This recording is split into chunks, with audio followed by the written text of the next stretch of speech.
société Hectare, spécialiste du terrain à bâtir depuis 25 ans, vous accueille dans ses nouveaux bureaux, boulevard Georges Besse, et vous présente Croco Hebdo.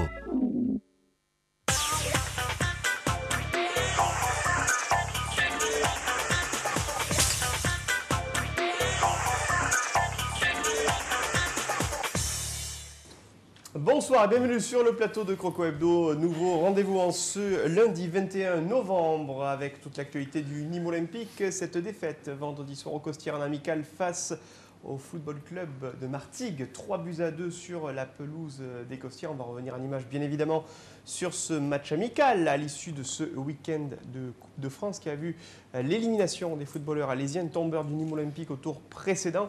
Les Cévenols qui se sont inclinés à domicile 5-0 face à l'AS Monaco. L'aventure qui s'arrête donc pour les hommes de Jean-Marie Pascoletti. On aura l'occasion de revenir bien évidemment sur les enseignements de la partie de vendredi soir au Costières, mais avant cela un petit tour de table avec une présentation sur ce plateau de Croco Hebdo. Il s'agit de l'un des gardiens du Nîmes Olympique, Mathieu Michel. Bonsoir. Bonsoir. Merci d'avoir accepté notre invitation. Bienvenue dans cette émission. Et puis face à vous, nos consultants qui, eh bien, vous allez voir, étaient dans une ambiance assez particulière vendredi soir au Costières, puisque la tribune sud était fermée. Donc ils se sont retrouvés un petit peu seuls, un petit peu à l'étroit dans leur petite cabane, dans leur petite cabine. Il s'agit d'Olivier Martinez. Bonsoir. Bonsoir. Et Patrick Champ et son célèbre Croco. Bonsoir Patrick. Bonsoir Christophe, bonsoir à tout le monde. J'espère que vous allez bien, messieurs, que vous êtes en voie pour vous préparer en vue du prochain match de vendredi au Costières, où le Nîmes Olympique, dans le cadre de la 16e journée, accueillera l'équipe de Colmar à partir de 20h, histoire de se remettre sur une dynamique du succès, on l'espère, recoller au podium, sachant que le Nîmes Olympique a un match en moins. D'ailleurs, on va de suite préciser qu'on a officiellement, depuis cet après-midi, la date du report du match entre Nîmes Olympique et l'AS Beauvais qui, vous vous en souvenez très certainement, avait été annulé et reporté lors de la 14e journée de National. C'était le 5 novembre, mais du fait des intempéries, ce match avait été annulé et reporté. La date a été fixée par la Fédération française de football, initialement pour le samedi 10 décembre, et puis en accord avec le club de Beauvais, le Nîmes Olympique annonce aujourd'hui officiellement, ce soir, que ce match aura lieu le vendredi 9 décembre à partir de 20h au stade des Costières. Notez bien sur vos agendas, vendredi 9 décembre, le match en retard pour la 14e journée nationale entre le Nîmes Olympique et l'AS Beauvais. Voilà en ce qui concerne l'actualité du Nîmes Olympique en vue des prochains matchs au Costières. On va justement prendre la direction des Costières, histoire de se mettre dans l'ambiance de ce match amical entre le Nîmes Olympique et le Football Club de Martigues, avec cet échauffement, les petits jeux de ballon entre les joueurs nîmois. On voit ici Maury Ogunbi. Toujours l'occasion, Patrick, dans ce genre de match amical, pour le coach de faire tourner l'effectif et de voir un petit peu les forces en présence avant les grands rendez-vous du championnat qui s'annoncent. Oui, parce qu'il avait besoin de voir un petit peu tout son monde un match officiel, même si ce n'était pas un match vraiment, mais c'est quand même un match important. Il est quand même primordial de jouer pour garder le rythme et surtout pour essayer d'engranger de la confiance dans une rencontre dans laquelle je crois qu'on n'a pas eu trop confiance, puisqu'on a pris quand même 3 buts évitables. On voit ici un petit jeu de balles et des taureaux effectués devant les pesages qui étaient fermés au public, on le rappelle, puisque la tribune nord était uniquement ouverte pour les spectateurs. Température plutôt agréable pour jouer au football, sous le regard du coach Thierry Froger. On va voir ici la préparation physique sous le regard de Jérôme Arpinon. On parlait, Olivier, de revue d'effectifs. Finalement, on est resté dans quelque chose, on le verra tout à l'heure avec la composition, d'assez classique, même si, bien évidemment, les uns et les autres ont pu rentrer en cours de jeu, mais surtout du fait des blessures en fin de match. Oui, parce que finalement, à part Ogunbi qui a été laissé au repos, puisque c'est donc on jouait Koné, lui qui revenait de suspension, donc c'était normal qu'il joue. On avait Benoît Poulain qui s'était blessé, il aurait dû jouer, mais il était blessé. Donc on avait une équipe à peu près classique. On pensait aussi que le portier nîmois tournerait aussi à la mi-temps. Enfin, on pensait à plus de rotation, mais je pense qu'il a privilégié vraiment, on va dire, le rythme, la compétition. Il a pris ce match comme un match vraiment officiel.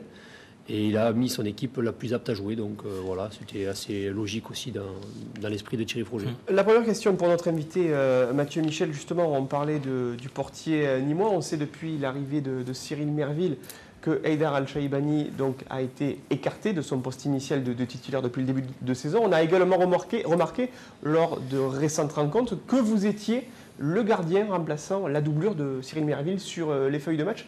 Qu'est-ce qui a été établi véritablement par Thierry Froger? Ben en fait, il n'y a pas eu vraiment de poste établi en ce qui concerne Haïdar et moi. Pour être franc, j'étais pas, enfin, je veux dire, avant les compositions, je suis pas au courant du fait d'être sur la liste ou pas. Maintenant, voilà, nous on prend les matchs qu'on nous donne à jouer en CFA comme avec les pros, on les prend et on les assume. Et voilà, donc là, il se trouve que les derniers matchs contre Ajaccio, j'étais sur le banc. Il se peut que la fois d'après, ça soit de nouveau Haïdar. Et donc voilà, je prends ce qu'il y a à prendre. Et que ce soit du temps de jeu en CFA ou de l'expérience avec les pros sur le banc, tout est bon pour moi. Donc voilà. C'est vrai aussi qu'en début de saison, on vous retrouvait en qualité de doublure d'Haïdar Al-Shaïbani, que vous tourniez également avec Gauthier Gallon. Donc il y avait un rôle qui tournait sur le banc. Et finalement, c'est votre nom qu'on a vu le plus fréquemment. Ça veut dire peut-être aussi qu'il y a quand même, malgré ce, une hiérarchie qui est faite dans l'inconscient du coach. Après l'arrivée de Cyril, oui, il y a une première hiérarchie qui a été faite. Donc on s'est retrouvé à 3 avec Cyril, Haïdar et moi avec le groupe. Gauthier est redescendu en CFA. Mais après, jusque-là, il n'y a pas, pour l'instant, à part Cyril qui est vraiment numéro 1 en poste. Après, pour le deuxième poste, honnêtement, je ne sais pas trop. Je sais pas trop. Est-ce qu'il y a des habitudes justement de la part d'un gardien professionnel comme Cyril Merville qui a évolué sous les couleurs de nombreux clubs, que ce soit sous les couleurs d'Amiens, de Troyes ou encore d'Arles lors des récentes et des dernières saisons? Est-ce que vous avez noté justement des signes distinctifs qui ne trompent pas justement sur les habitudes du gardien de but dans sa façon de s'échauffer, de rentrer dans un match? C'est vrai que c'est... notamment pour moi qui suis encore jeune, d'avoir un gardien comme Cyril qui arrive au club, ça peut être que bénéfique parce que il y a des habitudes, il a une expérience qui est là. Personnellement, il me donne pas mal de conseils au niveau des entraînements, au niveau de mon placement, tout ça. Donc c'est vraiment bon de parler avec lui et de prendre de l'expérience. Donc on voit qu'il a évolué au plus haut niveau de sa façon de travailler, de se préparer, tout ça. Ouais, on voit. Ouais. On capitalise l'expérience justement en vue de la suite justement de votre poste en qualité de gardien de but sous les couleurs du Nîmes Olympique. On va découvrir le 11 Martégal qui se présentait sur la pelouse des Costières avec Lostis. Dans les buts, une charnière en défense composée de Mézag et de Nicodème, Di Maria dans le couloir gauche et Bellouma dans le couloir droit. Milieu défensif, Freitas et Legras, sur l'aile Chavas et sur l'aile droite Descamps, et puis à la pointe de l'attaque provençale. Un autre nom qu'on connaît bien du côté de Nîmes, on parlait de Chavas, mis à Posteraro, et le capitaine Biacolo. Qui jouait plus bas. Posteraro, il jouait vraiment au-dessus des deux milieux, quoi. Qui jouait légèrement plus bas, mais c'est vrai que les lignes ont été assez animées du côté Martégal. C'est toujours bien aussi, Olivier, de revoir d'anciens noms évoluer et revenir sur la pelouse. Oui, surtout que Posteraro nous avait fait une bonne impression. On pensait, c'est vrai qu'on l'aurait conservé. Il y a de la concurrence, mais c'était un joueur qui avait montré du potentiel, donc ça aurait été intéressant de pouvoir le conserver. Ensuite, Chavas, on connaît, on sait que... Moi, j'ai trouvé personnellement qu'il a beaucoup évolué à ce niveau-là, au niveau du national. Parce que c'était un joueur qui avait tendance à pousser le ballon et à courir très vite derrière. Mais aujourd'hui, j'ai trouvé qu'il avait beaucoup plus de lucidité, il avait plus de vécu, il arrivait à... C'était un peu presque le chef d'orchestre de cette équipe, c'est lui qui donnait un peu le tempo, c'est lui qui récupérait le ballon, qui animait toutes les actions offensives. Je l'ai trouvé très très bon et je l'ai trouvé surtout dans un registre différent de ce qu'il a pu nous montrer jusqu'à présent. On va découvrir le 11 aligné par Thierry Froger avec une charnière légèrement différente par rapport à d'habitude, à savoir que Vincent Carlier a pris la place de Benoît Poulain, non seulement sur le terrain, mais aussi en qualité de capitaine. Aurélien Bosch revient en charnière pour se mettre à la place de Vincent Carlier à son poste traditionnel. Confiance réaccordée à Maxime Boungé dans le couloir gauche. Miodrag Stozic, là encore, s'est vu réaccorder sa confiance dans le couloir droit. Cyril Merville, bien évidemment, dans les buts. Petite différence par rapport, alors ça peut-être qu'on aura l'occasion d'y revenir, nos confrères de la presse écrite faisaient référence à un 4-1. Yacine Adou était quand même un petit peu plus haut peut-être que le poste qu'occupe habituellement Sébastien Piocel, qui joue vraiment devant la défense entre Sissane et Parpex en milieu défensif. Ouattara sur l'aile gauche, Nicolas Bénézet sur l'aile droite et Sédou Koné. Que peut-on dire, Patrick, là-dessus? Disons que là-dessus, moi, j'ai vu Adou, on l'a vu rejouer au milieu du terrain, je l'ai trouvé bien. Il a été, disons que c'était un milieu de terrain très très jeune, puisque avec Sissane et Parpex, et je trouve que ça a été un très bon milieu de terrain. Je trouve qu'on a bien joué avec ces trois jeunes. Sur le côté Stozic, c'est vrai que c'est pas son poste, là je crois qu'on en parle tout le temps, et c'est un dilemme. Le côté droit est quand même quelque chose qui chez nous n'est pas excellent. C'est-à-dire qu'il fait le taf. Il fait le taf. Mais on n'a pas un pur. Bon, c'est vrai qu'on a parlé de Sidibé, savoir où il en est Sidibé. On a quand même un petit souci sur ce côté. Par contre, j'ai bien aimé aussi la mi-temps qu'a fait Bénézet, qui avait longtemps qu'on n'avait pas vu aussi percutant. Je crois que lui aussi, il a besoin de se faire secouer pour pouvoir donner le maximum. Parce que bon, après Agui est rentré, Ouattara, et bien sûr Koné, qui nous a fait quand même, qui a montré que c'était un très très bon joueur et surtout un très bon buteur. Je crois qu'on ne peut pas faire sans lui. On est dépendant de Koné, qui a marqué quand même un superbe but sur un ballon de Sissane. Et puis le pénalty, il faut le marquer. Et ce qui est dommage et qu'on peut retenir aussi, c'est quand même sur cette rencontre de ne pas gagner un match amical, même si ça peut donner de la confiance. Et là, on s'est quand même trouvé 3 fois. On a fait des fautes individuelles qui sont impardonnables à ce niveau. Nîmes serait-il victime de ce que Patrick suggère dans ses propos, Olivier, la Koné-dépendance? Ouais, mais c'est sûr que quand on a la chance d'avoir un joueur comme Sédou Koné, quand il est dans les bons états d'esprit, parce qu'on l'a vu ces derniers temps aussi, qu'il déjouait un peu, il faisait déjouer les autres parce qu'il était un peu nonchalant et limite arrogant. Et on avait là, il avait envie de jouer, il avait envie de se dépenser et ça donnait du bon Koné. Puis quand on a la chance d'avoir Koné et Ogunbi, quand on a un passeur décisif comme lui et un buteur comme Koné, on se doit de jouer les premiers rôles parce que on n'aura pas la chance d'avoir des joueurs comme ça en national souvent et longtemps, donc il faut en profiter, il faut absolument se positionner le plus haut possible parce qu'il faut profiter de cette chance que l'on a et il faut en être conscient surtout. Ouais. Dans tous les cas, Sédou Koné a inscrit un doublé vendredi soir sur la pelouse des Costières devant une petite chambrée entre 300 et 400 spectateurs qui s'étaient déplacés à 18h pour assister à cette rencontre qui s'est terminée un petit peu comme un match aller avec 5 buts.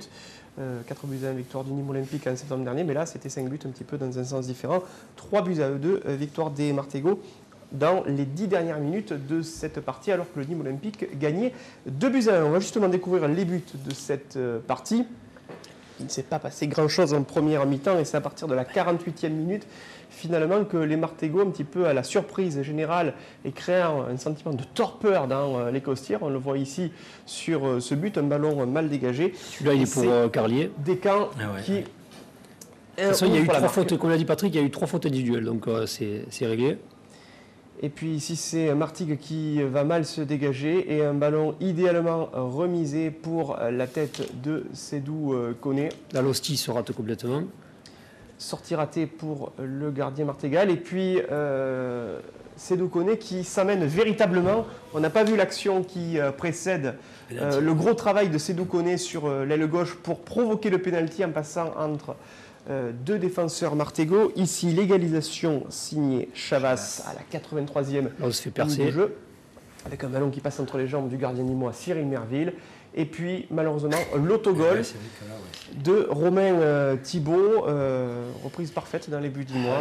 Je crois qu'il est surpris, mais après le geste, il n'est pas du tout approprié. Il est face à ses barres, il tente une demi-volée. Même lui, je pense qu'il était surpris d'avoir fait ce geste-là, parce que c'est pas du tout le geste qu'il faut faire dans cette zone-là. À la 90e minute, alors d'autant plus, on va quand même le préciser, c'est que Romain Thibault était rentré à la 83e minute de jeu en remplacement de Sédou Koné. Et il faut dire quand même ce qui est, c'est que Romain Thibault, sur les 2-3 ballons qu'il a eu exploités, a été plutôt brillant. En plus, donc il est malheureux sur ce coup, il revient. C'est vrai qu'il aurait mieux fait de ne pas revenir sur ce coup-là. Mais comme l'a dit, football. Hein. C'est vrai qu'un attaquant qui revient pour marquer en son cas, c'est toujours dommage. Mais comme l'a dit Patrick, il se rate d'abord au premier poteau. Il y a eu, le ballon il est passé à des endroits qu'il n'aurait jamais dû passer. Et derrière, il se retrouve mal positionné. Bon, voilà. Mais on aurait dû le sortir longtemps avant ce ballon. C'est une défaite inquiétante quand même, hein, moi je trouve, pour un match amical. Parce que pour se redonner un petit peu de l'allant, je trouve qu'on a manqué, ce qui est un peu dommage dans le football, il faut être enthousiaste. De retour sur le plateau de Croco Hebdo après cette pause publicitaire. On va y arriver avec le rappel.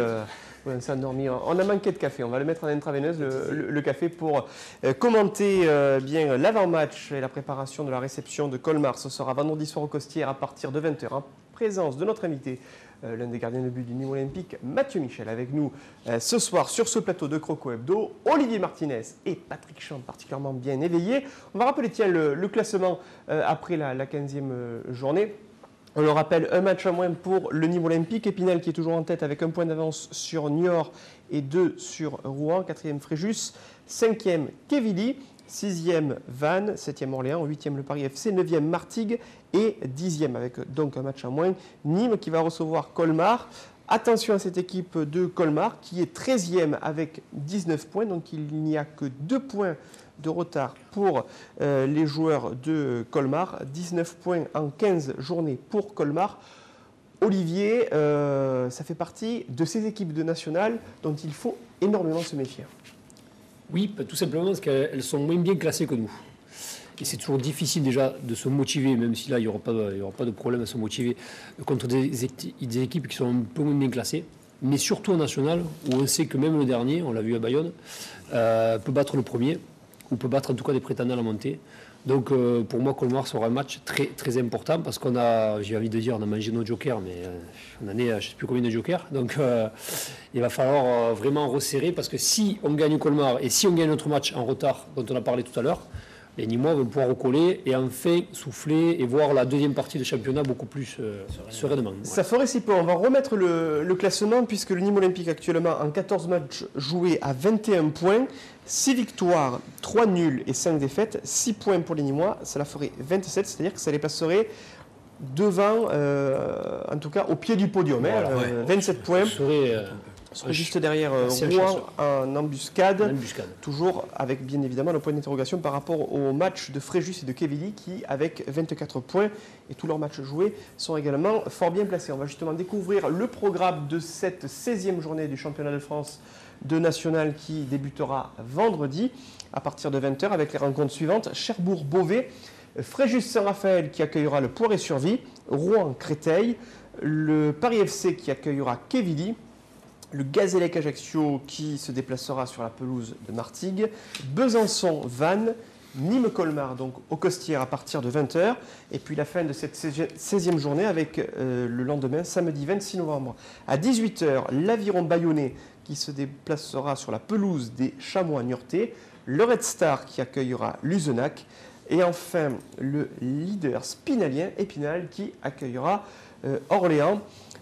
Beaucoup de rencontres intéressantes en cette 16e journée. On le voit, Mathieu Michel, c'est un championnat des plus ouverts.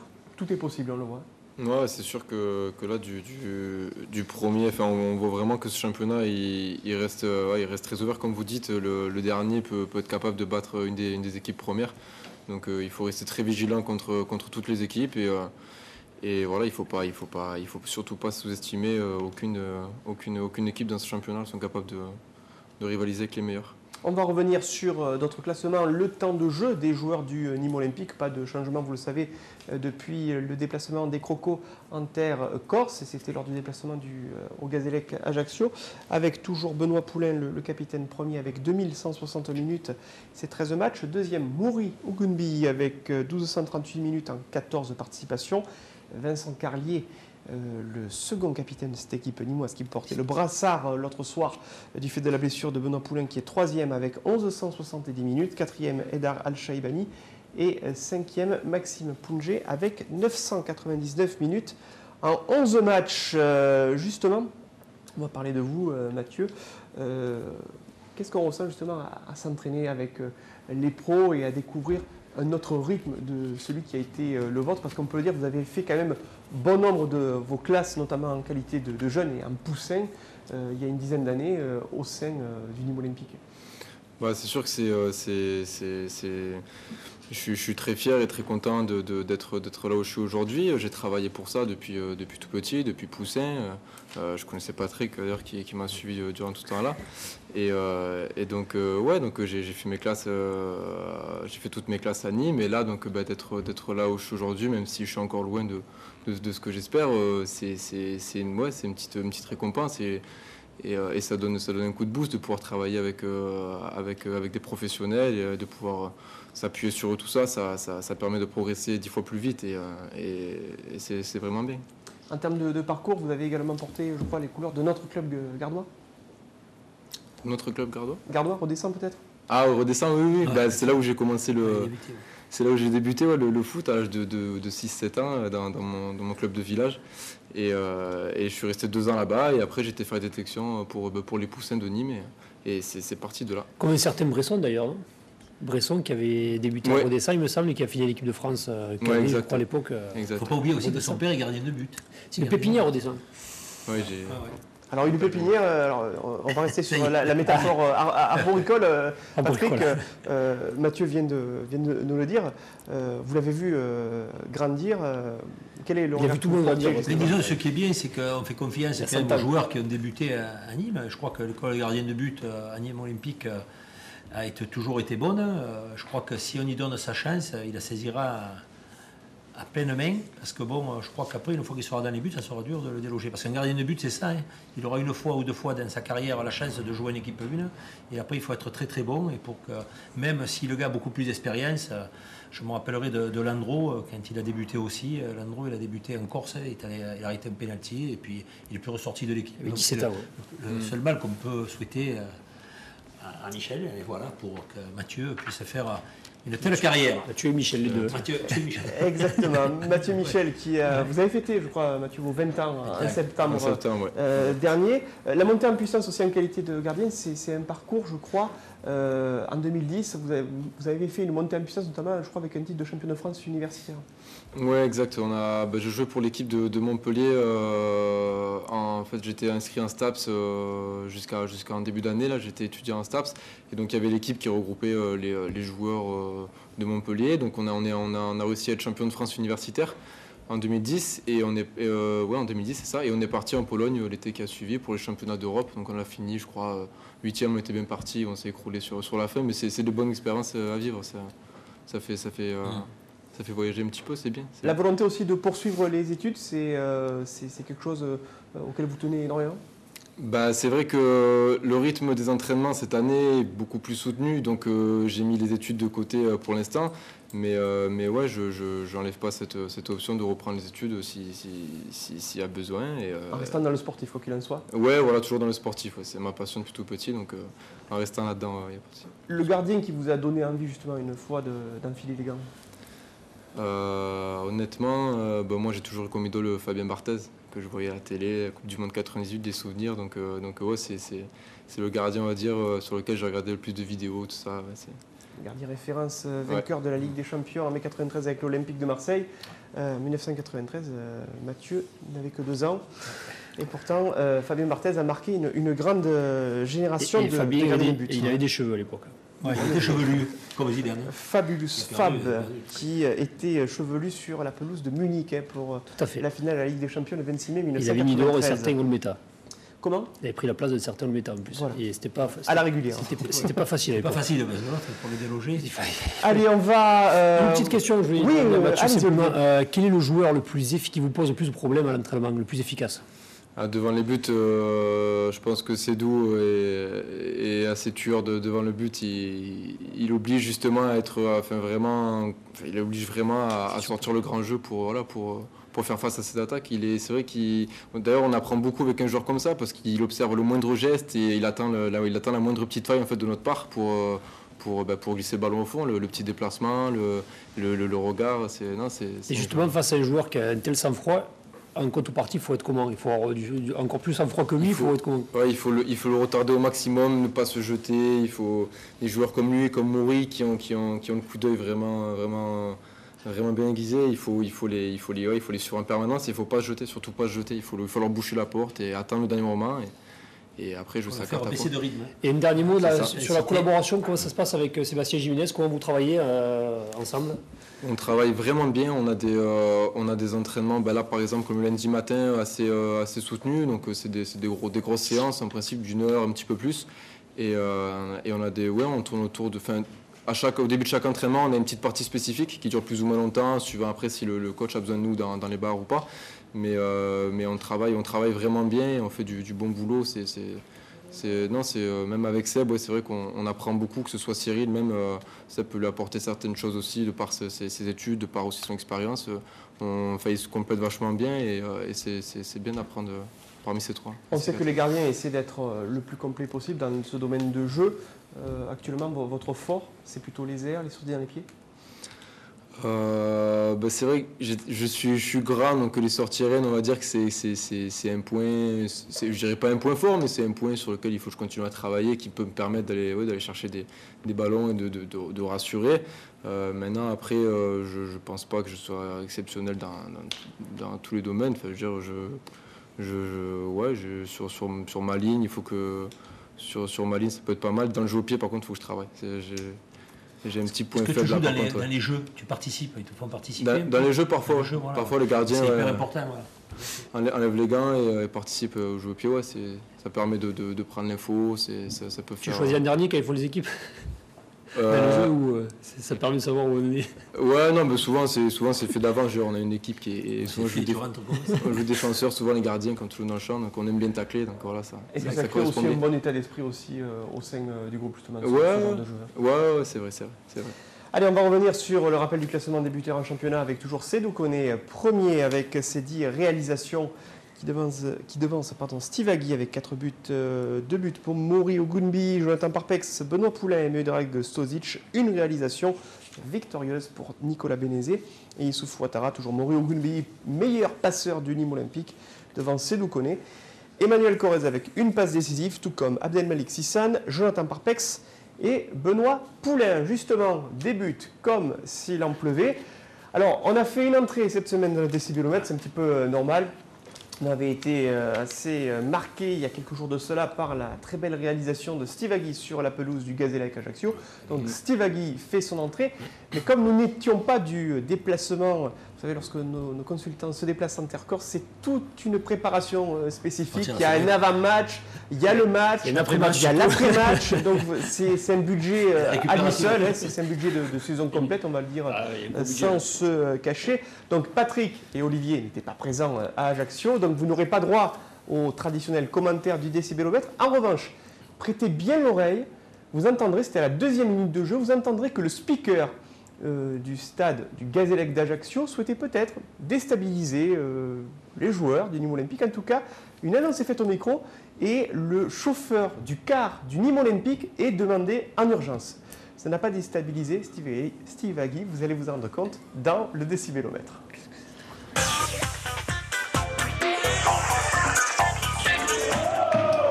Allez, Ogunbi, bien frappé. Eh oui, superbe but, Poulet. Pour les Nîmois, 2-0. 2-0. Sur ce beau corner de Ogunbi. Ogunbi est bien coupé par Poulet. Pour le capitaine Benoît Poulet.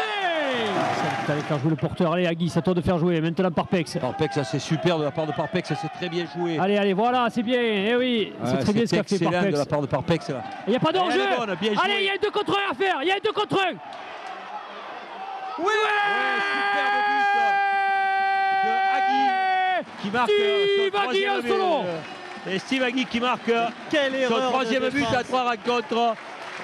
Et ça, c'est encore grosse faute du milieu niortais, mais là, très belle anticipation de Parpex en défendant très très haut. Il conserve toujours les jeunes et c'est vrai que Agui, quand il est rentré, n'avait pas fait une prestation exceptionnelle. C'est normal qu'ils soient sortis du groupe. Allez, attention, ce centre à venir de Ogunbi. La tête de Koné, but. Superbe centre et but magnifique de Koné qui nous fait une pirouette fabuleuse. Oh là là là là.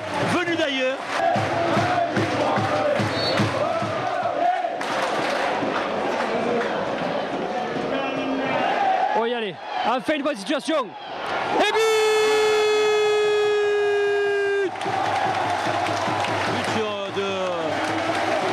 Issou Ouattara pour sa première entrée au Costières. Très solide. La défense rouennaise. Un ballon qui revient par chance à Koné qui s'est retourné, il est face au gardien. But de Koné. Super but de Seydou Koné. Il est mérité du hors-jeu. C'est à la limite, ouais, tout à fait, mais bon. Et ce qu'on venait de dire à l'instant, c'est concrétisé. Enfin, un but pour le meilleur attaquant de ce début de match, Koné, qui a fait preuve de beaucoup de métier. Allez, c'est frappé, c'est bien coupé, c'est but. Superbe but. Largement mérité pour les Crocos. Ah oui, superbe but. Une galette fabuleuse de Yumi. Et but de... C'est Stozic. C'est Miodrag Stozic qui ouvre son compteur-but. Ah ouais.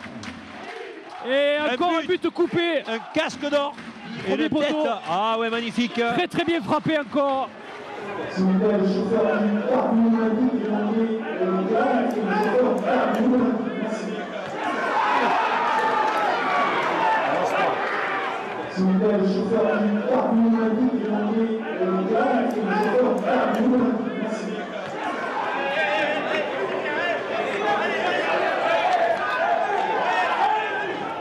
Belle récupération là. Corrèze qui fait un très très bon début de match.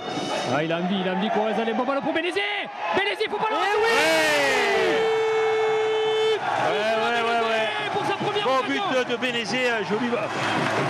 Belle récupération.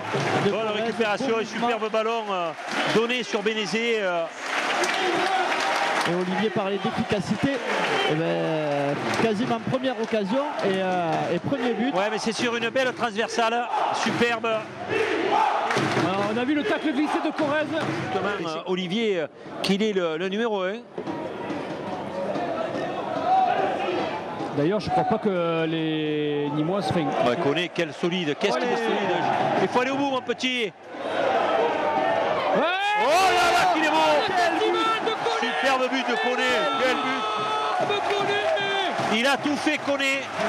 Koné, il a tout fait. Il s'est retourné, il a fait petit pont, il a accéléré, il a enroulé. Et il a fait la misère. Quel but, le plus beau but. Et je pense que Besançon ne sera pas à l'heure aujourd'hui.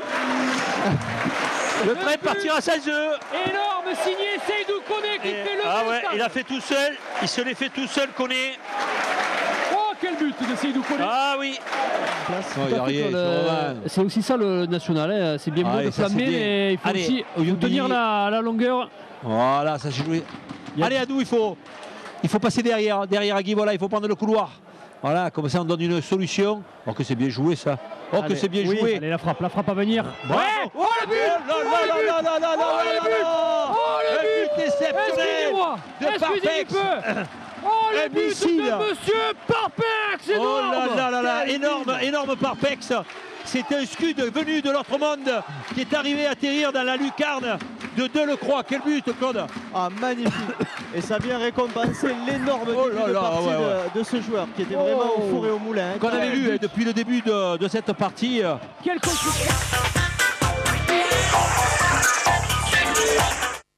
Le scud, selon Patrick Champ, on pourrait même dire la patate à Parpex, par exemple, qui enlève la toile d'araignée dans cette lucarne. Assez impressionnant toujours que de revoir ces buts, Mathieu Michel, même si c'est vrai, dans cette rubrique, les gardiens ne sont pas forcément à la fête. Ouais, c'est sûr. Mais bon, là, c'est que les plus beaux buts que vous montrez, donc forcément... D'accord avec le classement ? C'est un peu difficile pour eux. Hein ? D'accord avec le classement ? Ouais, assez d'accord. Le but de John, ouais. Celui de Steve, je pense qu'il aurait pu être un peu mieux classé aussi. C'est vrai, mais il n'est pas commenté. Il n'est pas commenté, donc il a morflé. Ouais, c'est ça, je pense. C'est vrai qu'il y a beaucoup de concurrence aussi en tête. Mais l'occasion aussi pour nous de dire, on l'a déjà signalé, mais lorsque Sissane et Parpex quitte le milieu de terrain nîmois, l'équipe est affaiblie quand même. On l'a vu en match amical encore lorsque Sissane et Parpex sont sortis. C'est malheureusement l'équipe est en faillite à ce moment-là. Et pour moi, ils sont indétrônables actuellement dans le trident que met en place Froger, c'est-à-dire avec une sentinelle devant la défense et les deux, la Sissane et Parpex, ils font un travail énorme au milieu. Et quand ils sont moins bien ou quand ils ne sont pas là, les Nîmois sont vraiment plus faibles. On va demander à Guillaume s'il peut le faire, on va dire, une performance live, c'est-à-dire peut-être de recaler le décibelomètre en enlevant le son, de recaler le but de Steve Agui, parce que pendant la pause, Olivier nous a quand même confié qu'il aurait aimé commenter ce but. Je suis pas chaud. On peut essayer de se mettre dans les conditions du direct, de lancer en off justement les images de Steve Agui, de s'imaginer qu'on est un samedi après-midi à Ajaccio, qui fait un beau soleil. Là, on est en train de faire la composition d'équipe normalement. À peine la composition d'équipe. Et d'imaginer justement, un peu sur une passe de Parpex, il me semble, hein, sur le but, si je me souviens bien, de faire ce commentaire. Il me semble bien que c'est une reprise de balle de Parpex. Allez, on va revenir en arrière et on va le commenter. Allez-y, Olivier. Alors que Steve Agui, les images sont parties. Allez, on va revenir, on va le caler. C'est parti pour le but de Steve Agui. Voilà. Alors justement, Agui qui sera en pointe donc de l'attaque et la frappe et le but énorme de Steve Agui. Oh là là, il fallait pas être en retard ce soir au stade d'Ajaccio dont j'ai oublié le nom, mais les Corses sont pris à froid, ils sont cueillis à froid. Énorme but de Steve Agui qui méritera sans doute d'être dans le trio de tête. Qu'est-ce qu'il est beau! Il est aussi beau que celui de Parpex. Magnifique but, Patrick, de Steve Agui. Super. Patrick Chum qui a resté sans voix. D'habitude, il nous bravo à la performance. On peut applaudir Olivier Martinez. Allez, le public, allez-y. On bénéficie d'un public, autant en profiter, mais c'est vrai qu'il n'y a pas ce côté naturel et spontané, notamment surtout d'habitude, Patrick, il est aussi fou que moi. Il est bien lancé, impeccable, grande classe. Avec notamment, avec notamment Monsieur Kellerer ou Monsieur à l'extrême limite du hors-jeu. Salut notre ami Claude Martos. Il n'y avait pas d'enjeu, Viril. Non, c'était vraiment un magnifique but de Steve Agui. Vous vous en rendez compte, Olivier, qui n'a pas eu besoin de café là pour commenter ce but. Allez, on va redevenir sérieux pour rappeler le match de vendredi au Costières à partir de 20h avec la réception de Colmar. Match important, on l'a dit, en vue de la suite du championnat. On imagine que vous vous plaisez dans ce groupe, Mathieu Michel, et que finalement chaque match et le fait de se retrouver chaque fois dans le groupe, qui plus est dans le banc, est un bol d'expérience en plus à capitaliser. Oui, c'est pas à chaque fois, mais oui, à chaque fois que j'ai la possibilité d'être et la chance d'être sur le banc, ça me permet que de progresser, de prendre en expérience, de regarder ce qui se passe sur le terrain, de regarder les gardiens, le placement, de voir vraiment de toucher le haut niveau et de prendre exemple sur ça. Donc c'est positif. On vous souhaite en tout cas bien de vous revoir, bien œuvrer sous le maillot nîmois et très bientôt peut-être en équipe première. Qui sait, tout peut arriver, vous le savez, en football, il faut être prêt. C'est le mot d'ordre. S'il se blesse pas, peut arriver. C'est dommage que en coupe soit illuminé parce qu'il y a des occasions, des fois des opportunités qui peuvent être données au deuxième ou troisième gardien de but. Mais cette année, c'est vrai que c'est difficile. Mais c'est vrai qu'aujourd'hui, les gardiens sont de plus en plus solides, costauds, donc ils se blessent de moins en moins. Les rotations sont rares de plus en plus. Et c'est vrai que quand on est numéro 2, on peut rester longtemps numéro 2, mais dès qu'on a une chance, comme l'a dit Patrick, dès qu'on a un match à jouer, il faut être performant parce que malheureusement, ce poste-là, plus que les autres, il pardonne pas. Il ne faut pas être bon, il faut être excellent. Voilà, c'est tout. Poste spécifique, il faut savoir se mettre en lumière. Merci messieurs d'avoir été avec nous ce soir. Merci Mathieu Michel d'avoir été avec nous. Olivier et Patrick, on vous retrouve avec Pascal Caro pour Bonne nuit les petits. Non, pardon, le match entre Nîmes Olympique et Martigues juste après cette émission. Et on se retrouve la semaine prochaine pour un prochain numéro de Croco Hebdo avec le match entre le Nîmes Olympique et Colmar à Costières à partir de 20h. Et allez, Nîmes, au revoir.